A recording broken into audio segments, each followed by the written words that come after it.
FECLIVA, la Federación de Clínicas, Sanatorios, Hospitales y otros establecimientos de la provincia de Buenos Aires, es una asociación civil sin fines de lucro que nuclea a más de 350 establecimientos asistenciales con o sin internación. Bueno, antes que nada agradecer a las autoridades de CAES la posibilidad que nos dan, ¿no? Es la primera vez que dos personas de nuestra organización sindical vamos a hacer uso de la palabra. Lo otro que quiero también destacar es que seguramente los tres que estamos acá en esta mesa vamos a tener coincidencias sobre el futuro, porque también venimos teniendo muchas coincidencias sobre el presente y quizás nos van a distinguir un poquito de lo que pasó anteriormente con algunas posiciones políticas y demás. La verdad que cuando hablamos de políticas de Estado, sobre todo en el sector salud, y proyectamos o intentamos proyectar con tantos años por delante, nos encontramos que tenemos una dinámica que habitualmente y durante muchos años ha sido superada, ¿no? O fue superando, mejor dicho, el debate propiamente, ¿no? Digamos, todo el avance en la medicina, tanto en términos tecnológicos como en términos de prestaciones y demás, fue superando, ¿no? Este debate que a veces por este tironeo de intereses o inclusive distintas visiones no de salud sino ideológicas lo demoran, habitualmente terminan con la superación por parte de esto. No me voy no voy a opinar, digamos, sobre la palabra salud en sus términos globales y en su condición interdisciplinaria. Bastante se habló aquí de estos temas, pero tampoco podemos abstraernos de realidades sociales que afectan en forma directa a nuestro sector, ¿no? Quiero, y antes de empezar a ver si podemos abrir algún debate sobre política de Estado, también quiero hacerme alguna referencia sobre algunos puntos que se tocaron. También me voy a poner en el rol de dirigente sindical y defensor de un sistema de seguridad social.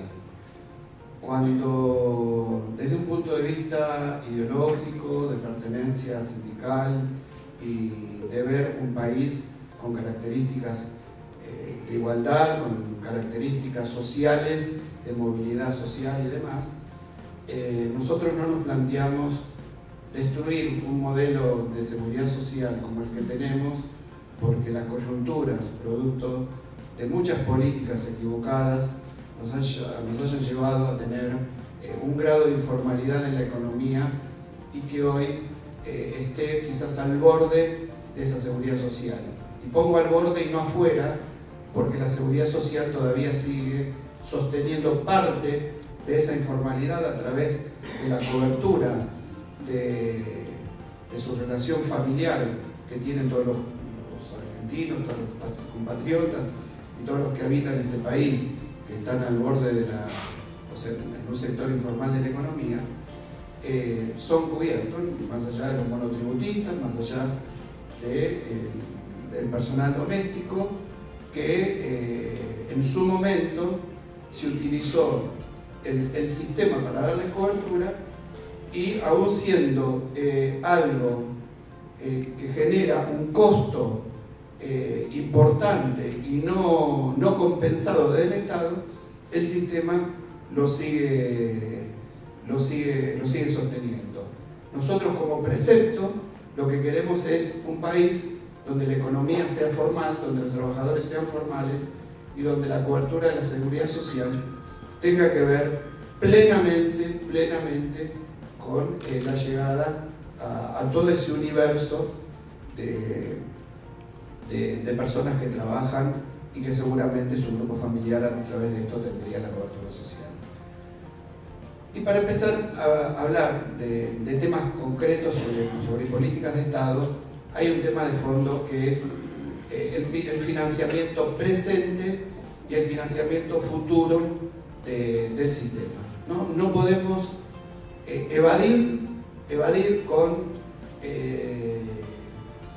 pensando, digamos, el futuro, no podemos evadir la resultante de la distribución del financiamiento y de fondos que se utilizan para salud, ¿no?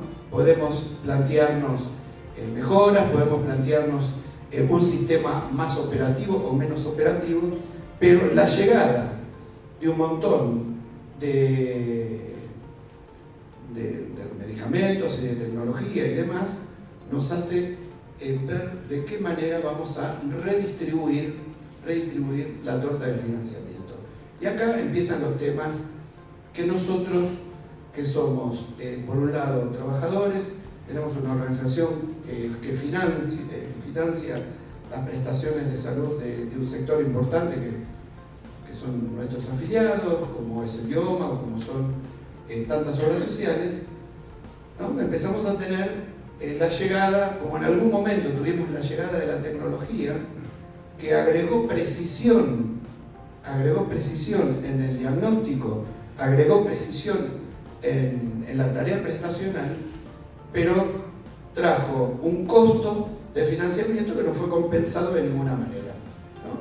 La torta era la misma, el corrimiento de las prestaciones de salud se fue achicando y las prestaciones de diagnóstico producto de la llegada de la tecnología se fueron agrandando. Y ahora aparecen los medicamentos biológicos, ¿no? Hay algo incipiente, hoy está muy medido, hoy no está siquiera regulado, pero ya empiezan a aparecer este tipo de tratamientos que son imposibles de solventar en un sistema como el nuestro, ¿no? Los médicos lo deben saber mucho mejor que yo, podemos curar determinadas patologías que por ahí y evitar la cronicidad con tratamientos que son costosísimos. Ahora, si agarramos toda la masa de esas personas que tienen esa patología y la queremos cubrir con estos medicamentos que van a evitar la cronicidad de esas personas, nos encontramos que no hay sistema, no hay ni siquiera un Estado que destine todo el 100% de sus fondos a eso, que lo pueda solventar. Pero la realidad es que está llegando. Entonces, ¿de qué manera podemos discutir estos temas que se nos vienen? Hace unos 4 meses o 3 meses, nuestra organización sindical fue sede de un congreso de todos los sindicatos de salud del mundo, ¿no? También quiero aclarar que nuestro secretario general fue electo presidente de ese sector de Unicuidados, lo cual también nos pone con responsabilidades no solo ante los trabajadores de nuestro país y ante nuestro país con su sociedad, sino ante el mundo en empezar a ver esto. Pero la sorpresa de esto fue cuando nos empiezan a plantear que en Europa, bueno, los países centrales, más allá de Europa, hablar de los países centrales, que están planteándose dispositivos que se incorporarían al cuerpo humano, ¿no? Y que por proximidad tendría una evaluación de parámetros sobre el estado orgánico el estado de salud de una determinada persona.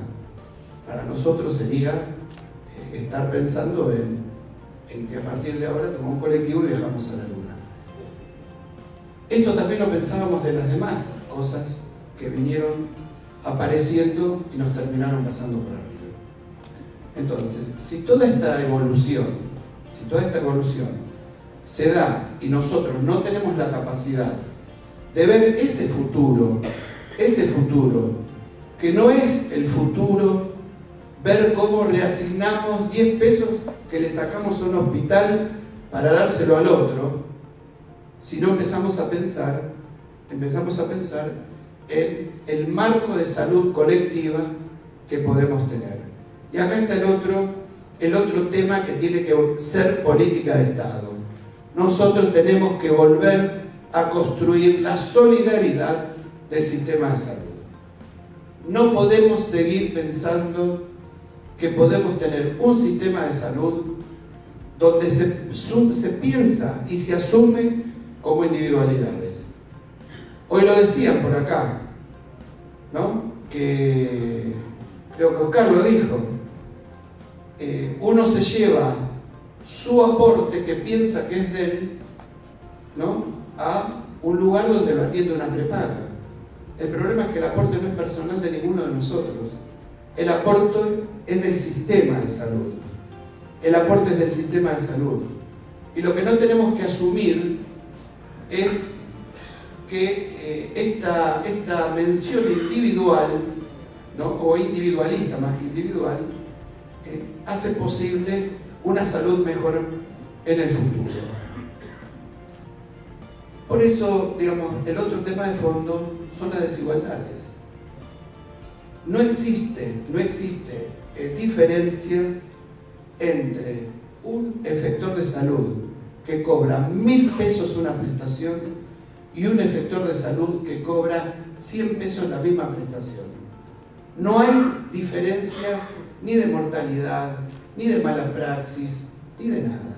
Hay diferencias de confort, hay diferencias de algún tipo de estética, pero no hay diferencias en salario, no hay diferencias en los medicamentos que se usan, no hay diferencia de los trabajadores que participan de la curación de esas personas, ¿no? Entonces, ahí lo que hay es una transferencia desigual del sistema hacia algunos sectores determinados del mismo espectro de lo que es la prestación de salud, ¿no? Digamos, hay establecimientos que sí, que a pesar de cobrar más, tienen mejor girocama, pero también tienen mejor girocama porque se sacan de encima al paciente, le dan una internación domiciliaria con los beneficios de achicar muchísimo los gastos. El problema es que el que por ahí cobró la prestación muy baja o el hospital público no lo puede mandar porque en su casa, en su domicilio, esa persona no tiene las condiciones quizás para poder sostener una internación domiciliaria. Entonces quiere decir que el que más cobra, el que tiene mejor extracto de la sociedad para atender, termina siendo a su vez el que obtiene más ganancias que el otro. Entonces, este esquema de transferencia de financiamiento entre todo el sistema lo hace muy desigual y cada vez más desigual. Por eso, cuando hablamos de la solidaridad, tenemos que plantearnos que la reconstrucción de esa solidaridad es fundamental para poder avanzar en estos temas y pensar el futuro. Creo que fue Rubén el que planteó cuando tenemos un sistema que actúa también por sentencias, estas sentencias, en cuanto aparecen novedades, aún sin tener correlato de verificación científica, estas novedades siempre son y terminan siendo impuestas, como muchas veces son impuestas por los lobbies de muchos sectores en el Congreso de la Nación. Y para esto yo le quiero pasar 3 placas donde les quiero graficar la situación del sector salud del Congreso, la Comisión de Salud, que tienen que ver con... Tengo acá el aparatito, que tienen que ver con lo que muchas veces pedimos y solicitamos de que se discuta la salud en el Congreso. Y yo lo que les digo es, tengamos cuidado, porque lo que tenemos que hacer es discutir la salud en serio y no discutir temas individuales trasladados a proyectos de ley y que estos proyectos después, algunos y muchos sin responsabilidad, terminen perjudicando al sistema. La verdad que no lo veo. Bueno, estos son la cantidad de proyectos ingresados, son 232 proyectos. Proyectos de resolución de declaración, son proyectos que ya están aprobados, son el beneplácito, declaramos de interés del Congreso, este propio Congreso, digamos, que no tienen una incidencia directa. Proyectos de ley tratados en comisión. Cuando hablamos de proyectos de ley, estamos hablando de proyectos que tengan incidencia en el sistema. Proyectos de ley en espera de tratamiento, con giro a otras comisiones, quiere decir que son proyectos de ley que pasaron por la Comisión de Salud y que tienen giro a otras comisiones. Proyectos ingresados para ser tratados en comisión, o sea que están en espera para ser tratados, 160. Y acá empieza el tema. Proyectos que incorporan al PMO patologías específicas, 17. Las patologías que a ustedes se les pueden imaginar. Y la verdad que en esto les quiero reconocer a la diputada Andrea García, que es la presidenta de la comisión, con quien hemos coincidido que esto no puede ser una cuestión libre de todo debate, porque puede venir una persona que tiene cierta patología, se encadena en la puerta del Congreso y tenemos que salir corriendo a darle una ley para tratar esa patología con un financiamiento X y sin que tenga correlato ese financiamiento de algún lado, ¿no? Nadie pone el dinero que se gasta para esos tratamientos. Y acá les quiero demostrar algunas cosas para que vean ustedes. Los números que tienen al principio son para que se vea, no es para identificar a ningún diputado, sino para que se vea que son cosas concretas y que tienen su veracidad en el fondo. Incorporación, programa de prevención primaria y secundaria para la asistencia y atención a las víctimas de violencia familiar. ¿Qué es esta generalidad? ¿No? Nos están diciendo que atendamos a la persona que que fue agredida, que tiene consecuencias de esa agresión. Eso se hace, digamos. Esa cobertura se da en términos físicos, psicológicos y demás. Ahora, si a uno se le ocurre decir no puede vivir más y le tengo que alquilar una vivienda, digamos, desnaturalizamos la realidad del sistema de salud. Si el resto de las cosas ya la estamos haciendo, esta sobreactuación genera una cosa que después no la frenamos más, ¿no? Que nos digan, tenemos que alquilarle una vivienda, después viene que la vivienda sea digna y demás. Promover el uso terapéutico de recursos termales. Bueno, esto es lobby de los dueños de los baños termales. ¿Qué dicen? No, que las obras sociales y los prepagas financien con prescripción, todos los que tengan prescripción médica, tratamientos preventivos en los baños termales. Imagínense el absurdo de alguien que vive en Comodoro Rivadavia, tiene que ir con un pariente a un baño termal, no solo lo tienen que dejar entrar, sino que hay que pagarle todo. Digamos, ahí es donde desnaturalizamos todo. Bueno, el tema de la quimioterapia para la cobertura del caballo, la equinoterapia también, digamos. Estos son algunos casos, uno los pone así como ejemplo, con el respeto de los diputados que lo han firmado, pero lo pone así como ejemplo de la precariedad del conocimiento de la realidad del sistema de salud que estamos teniendo en los ámbitos políticos, parlamentarios y sociales. Entonces, no nos asombremos por las cosas pequeñas, no nos asombremos porque los trabajadores hemos logrado el 32% de aumento de salario, que aún siguen siendo malos, sino pensemos en serio una proyección hacia adelante con un sistema de salud que permita ser lo más universal posible, con tendencia a lo universal, y que esto pueda tener un resultado y un correlato en el financiamiento de la sociedad. Muchas gracias.